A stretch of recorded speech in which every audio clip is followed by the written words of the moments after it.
There's a lot of changes taking place in today's society. And one of those changes that I think that our society has seen is more men of higher caliber, higher quality, also known as good men, or what I deem to be a good man, although the term's relative. One person's treasure is another person's trash. Another person's trash is another person's treasure. But overall, I'm seeing a theme here. I'm seeing more good men opt out from mainstream society. I'm also seeing more people, certain people that I've known over the years that I consider to be of higher quality, stay off the internet because of the way the internet can change our brains, affect our relationships, waste our time. I sure know that I've wasted a lot of time watching YouTube videos when I could be spending more time, doing other things and not being aware of certain current events. And I think this is really important for people to understand. I think it's important for women to understand, especially women, because I don't believe that the future of this country is very safe for a lot of different reasons. And I think that there's going to be a time and a place where good men are not only needed, but they're desired. Today is not that day. And most of you know that. There's a little denial about that, but nice guys, not only do they finish last, they finish behind. I think I mentioned this already in another video. I came across this video about porn in Japan that's being made for women. It's nice guy porn. It's men making out with pillows and weird stuff. And I'm looking at that going, okay, so nice guys finish behind even nice guy porn stars. I mean, you don't see crowds and crowds of women in today's society supporting men that are truly concerned about the events taking place in our world. Maybe watching a few videos, Facebook interaction, but real world, physical reality, there isn't any support. But there is support for other people that are playing games. A lot of women like to have men play games with them or play the game in order to, have sex with a magic vagina. And this whole magic vagina understanding has really reached a lot of people in recent years, that there's this psychosis, that someone has a magical vagina, that everything revolves around that and worshiping their vagina. And I don't believe that women have always been that way. I think that we've really regressed in the last few years, and where we're going is what is really freaking a lot of us out. Truly. I think, this whole talk, it's always been this way, is just defeatist language that people use to make light of a really bad situation.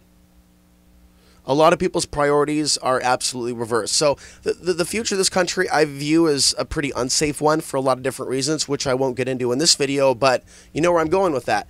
If the good men are opting out from society and they're all going off the grid, or they're all staying inside all day because they don't want to deal with the crap outside, or they're, living in their vehicle and they're feeling ashamed because they're homeless because they're opting out from the experience of slavery that a lot of other people have chosen to not opt out from.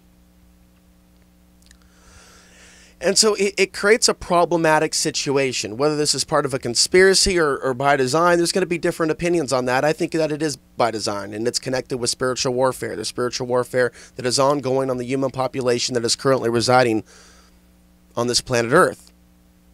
And so a big part of the objective from the dark forces is to divide man and woman.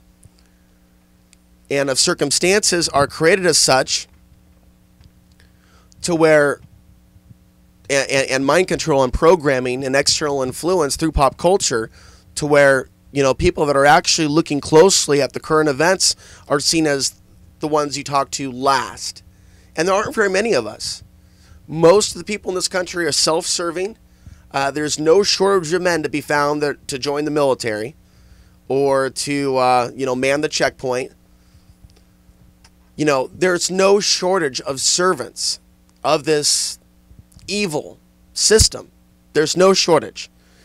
And for a lot of women in today's society, all they really want is a home, someone to, help out with the bills. This is all really basic because we are in a slave-like experience where so much in this material world is based around money and being a slave and being a hamster on a wheel and being conditioned by the media to want these physical material things. They aren't really valuable at all, but it's part of the experience of the fallacy of being wealthy.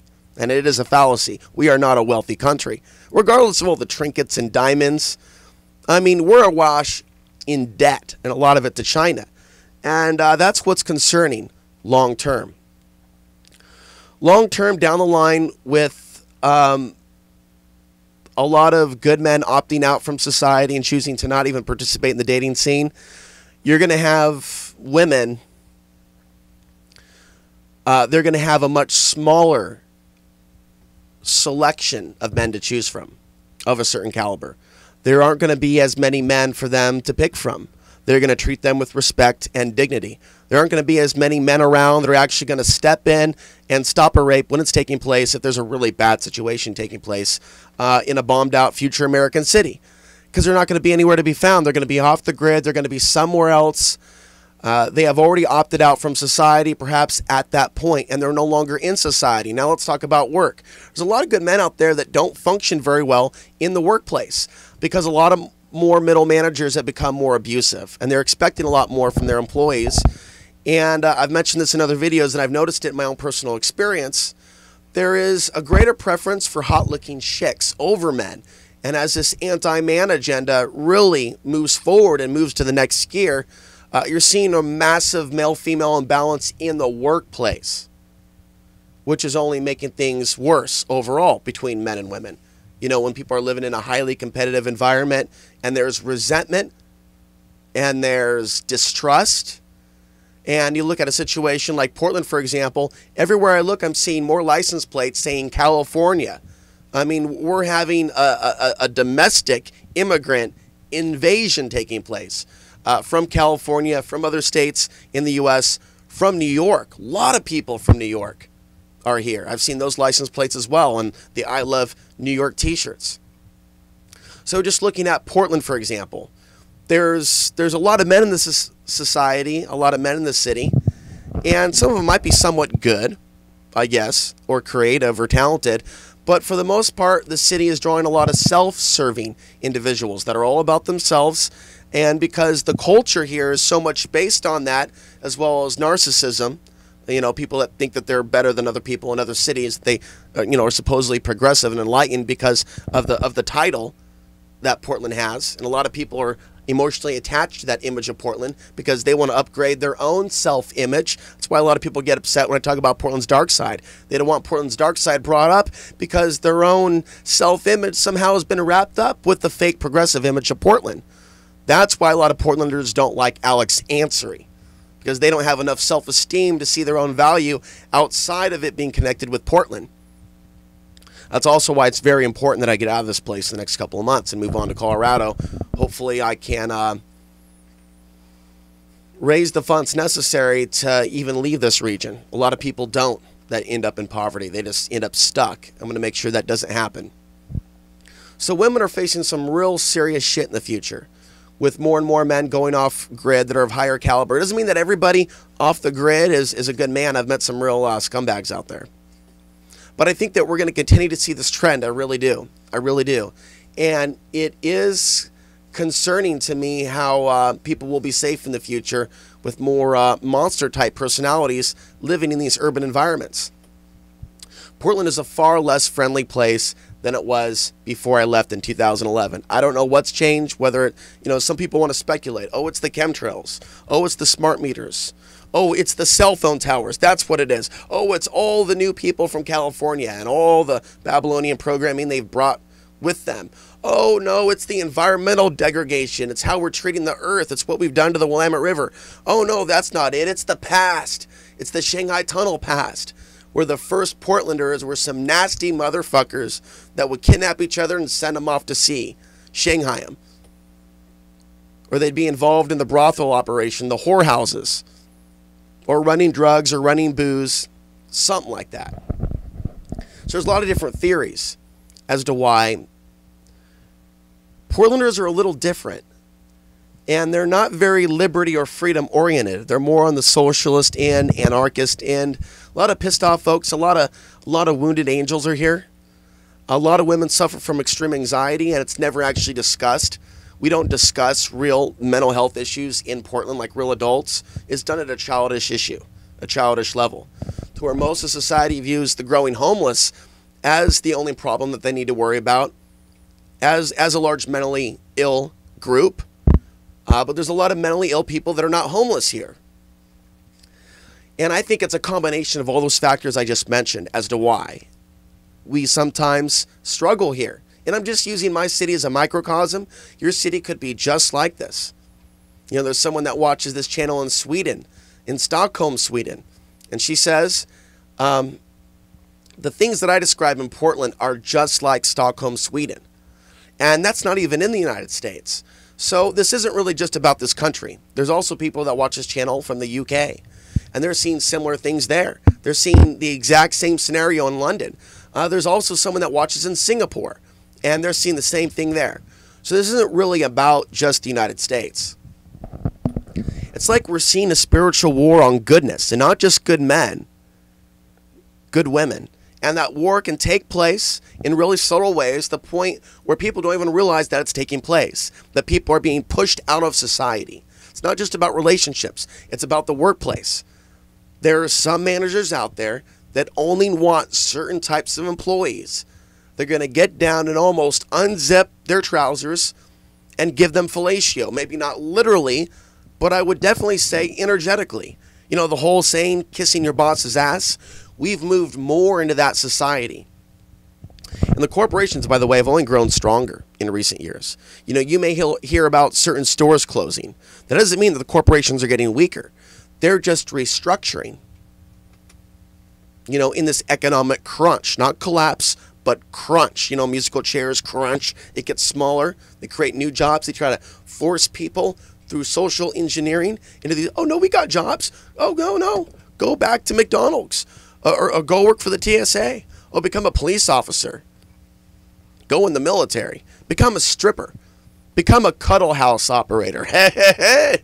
Yeah, make money off men cuddling with them. That's a great business to be in the New World Order.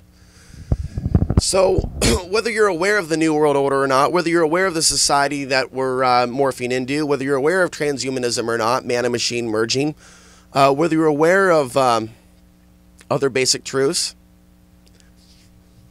regardless, you got to be pretty ignorant to not see this massive divide between men and women taking place on our planet, to not see the judgment, to not see the discrimination, to not see the manipulation taking place in the workplace on the part of many middle managers. And I've said before in another video, at least 3 middle managers that I have worked for or known in the past were fired for either sexual harassment or physical sex with staff, either at the workplace or somewhere else.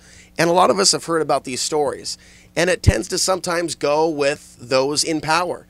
And even if that person's not really in power, they certainly don't have any political power, but just being in a position of middle management in a highly corrupt climate and atmosphere, it is a breeding ground for unjust things to take place. And sometimes those unjust things take place to decent men. Simply because they're men. Simply because to that male manager that would rather have a lot of women around him that are young and smell nice, those men have no value to him. Society is in a massive state of denial that this is taking place. And some women aren't going to speak out against it because they're hungry themselves. We're being conditioned to act like slaves, and they need a job. It's true. If some people are going to be living in this society, we can't all be homeless. Some people are, going to work really hard to get those Federal Reserve notes to pay their rent. But here's the thing. Here's what I've noticed. This is also why I try to stay outside of society most of the time and not deal with a lot of people's programming. It's the sadness. It's how sad some of these women are that work at these restaurants and coffee shops. They look absolutely miserable. And, I'm going to be talking more about the programming that women are suffering from that's preventing them from actually being happy and finding a good partner. I'm going to be talking a lot about this particular issue, which to me I see as an epidemic that is causing global suffering, global suffrage in the world of women. And a lot of it is based in the mind. A lot of it relates to mind control, not necessarily physical slavery or physical constraints.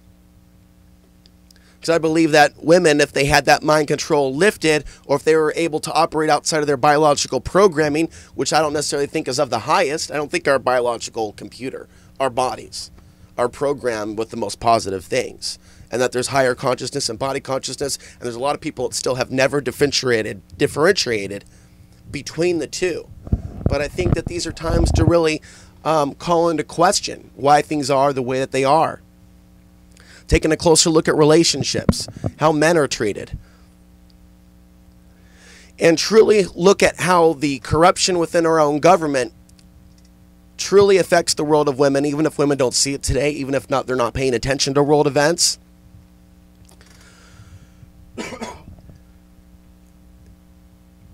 This awareness needs to grow, that it is a concern, even if the female population of the earth today is resistant to this fact that good men are opting out, and it seems as if they're being led into a trap, that the world is being configured to a prison that's going to be affecting women down the line more than men.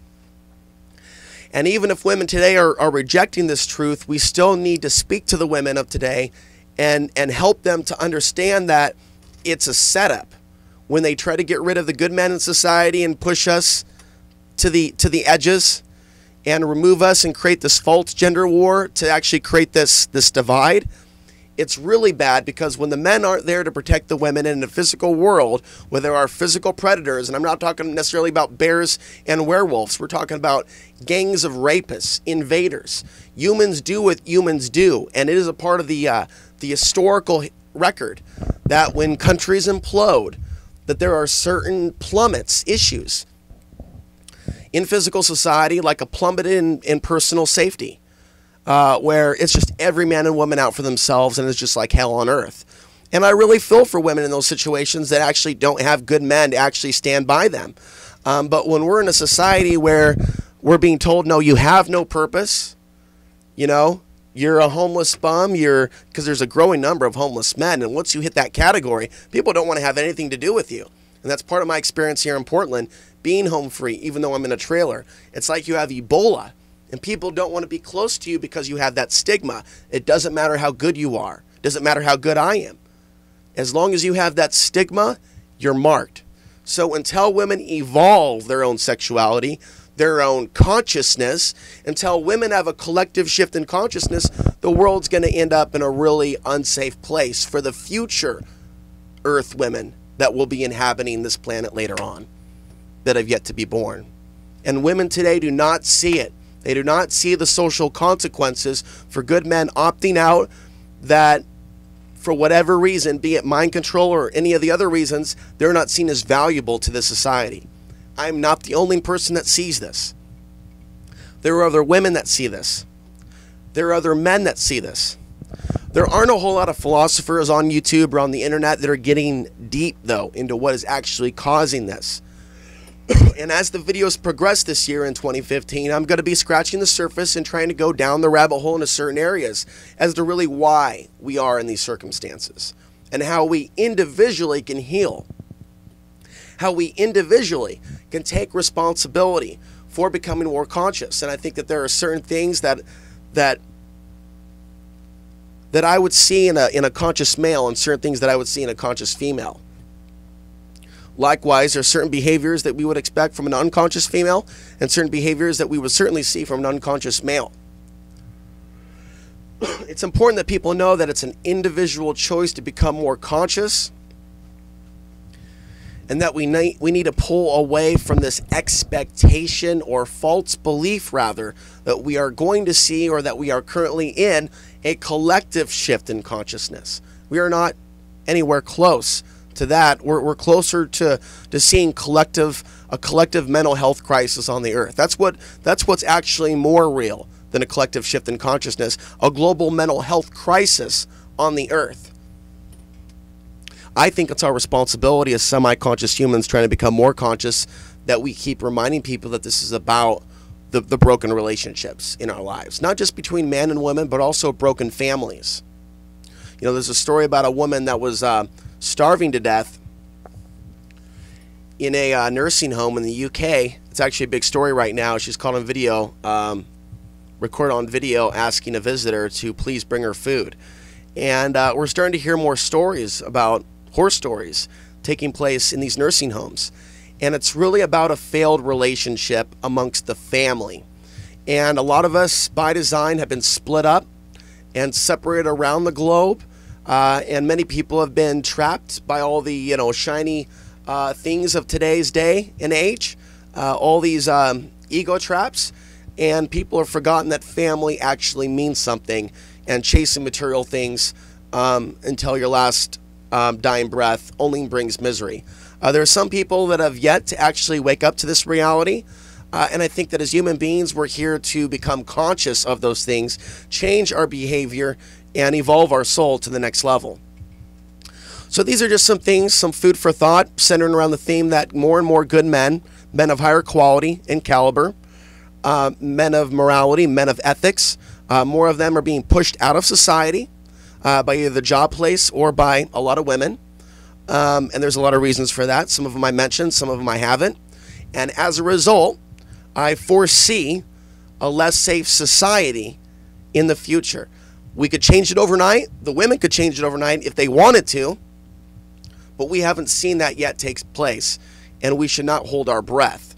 We should actually continue to push forward with ideas and sharing information and making videos, because it's the right thing to do, regardless of what happens, regardless of whether we think we can change things or not. There is a place, and let me close here, for philosophers, for contrarians, for you know, a true spiritual look on the global conspiracy, without it going into a dark place and assuming that 90% of us are going to end up dead in a FEMA camp.